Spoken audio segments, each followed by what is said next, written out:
When 4X strategies emerged as a distinctive genre, Age of Wonders immediately and massively captured the attention of players. As time went on, the series changed, but they were so clear and logical that any player adapted them, as if all the innovations were in fact a classic long ago.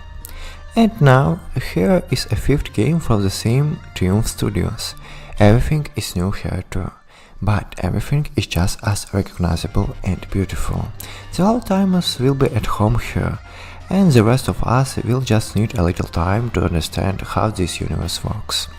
For starters, keep in mind that nowadays 4X strategies are trying not to force themselves into the framework of the story. The map generator will make you a new and unique world. Create environments the text messages and events will fit into, but the plot is something you have to write in your head. The game gives you complete freedom for this in the choice of ideology, actions and in effect appearance. To begin with, you can create your own race. The template is standard: humans, orcs, elves, dwarves, toads and representative of anthropomorphic animals. Each of them can pick up the length of limbs, colors and armors, and the leaders can be customized even more. After that, it's time to choose a philosophy, divided into 6 areas: magic, nature, order, chaos, shadow and matter. As the game progresses, you can change your mind and, for example, the champion of chaos will be constantly choose magical spellbooks of order, but it must much easier to stick to a pre-selected course. On the other hand, it will be interesting to see where the inconvenient decision in development will lead you, because magic books are not only textbooks on how to make fireballs. As you learn magic, your warriors will evolve depending on the enchantment you cast, and this will not only change their characteristic but also their appearance.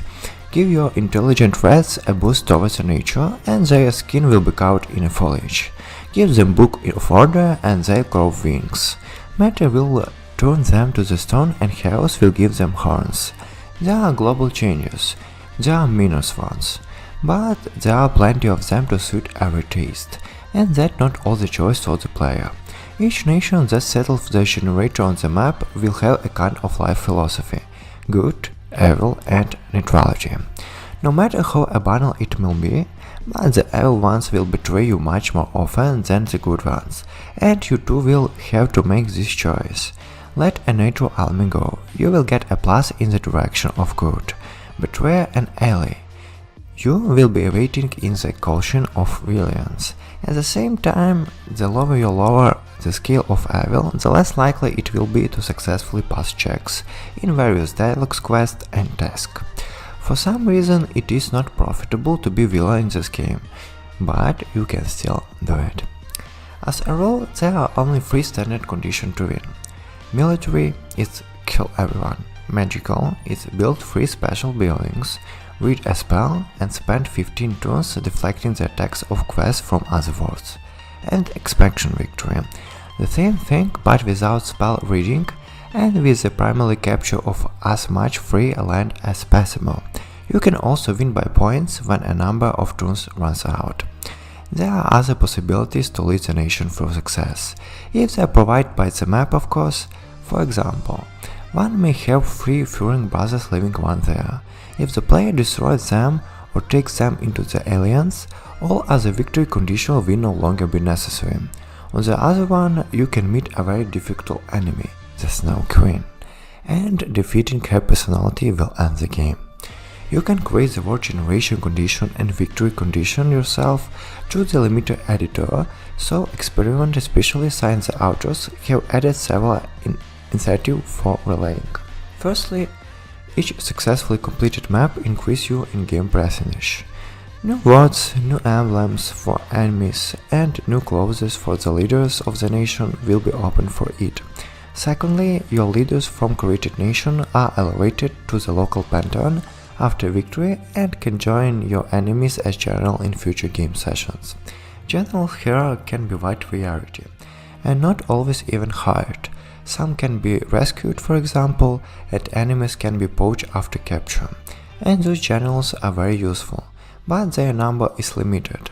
You can hire only one additional hero for each build city, and in works where building new city is forbidden.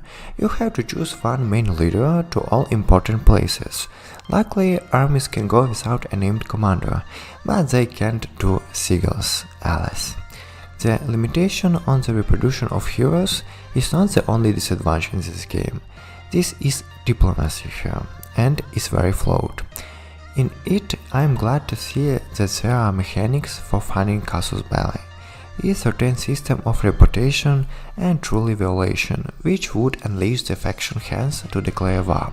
For example, if your neighbor frequently crosses your border without asking, you can accuse him of it, publicly condemn him, and then fabricate some more reasons, and you can start burning his crops, factories and cities. However, the AI more often than not does the opposite. Obvious to the system. Yeah, well, there's no reason for me to go to war with a player, I think, and then attacks ignoring all the penalties. It's not a smooth sailing with aliens either. There is no common alien system here, where several factions are friends, not only with each other, but also together. That is, if you are in alliance with faction A and in alliance with faction B. It doesn't mean that E and B won't start punching each other in the face, and each of them won't ask you to take his side. Alliances don't mean much in this game. Far more important is a player's personal reputation in the eyes of the faction leaders. No, even 800 friendship points will not protect you from the sudden execution stab in the back, but at least there will be more ways to interact. In particular, friendly countries will not only open each other's borders and dispatch the fog of war, but also allow you to use teleporters. And the best part is trade. With good relation you can buy from other faction clothes from the leader and generals, and the players will sell everything he asks, because if the reputation is good, the head of the AI faction physically cannot agree to the deal. Also, the AI is not doing well on the battlefield, especially when they're defeating or attacking fortified areas.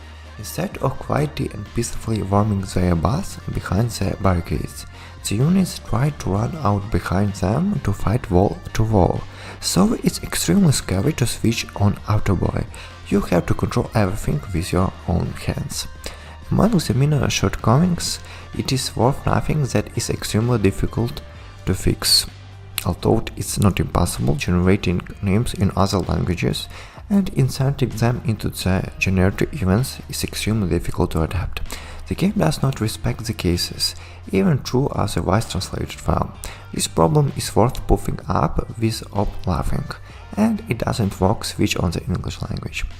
But if we forget about the above-mentioned shortcomings, Age of Wonders 4 is an amazing game, and is the evolutionary mechanism that makes it worth playing. Of course, it's not Civilization serious, and your battle mods won't suddenly change from battle spiders to tanks, but they will magically change a lot, and the enemy will have to take it into account.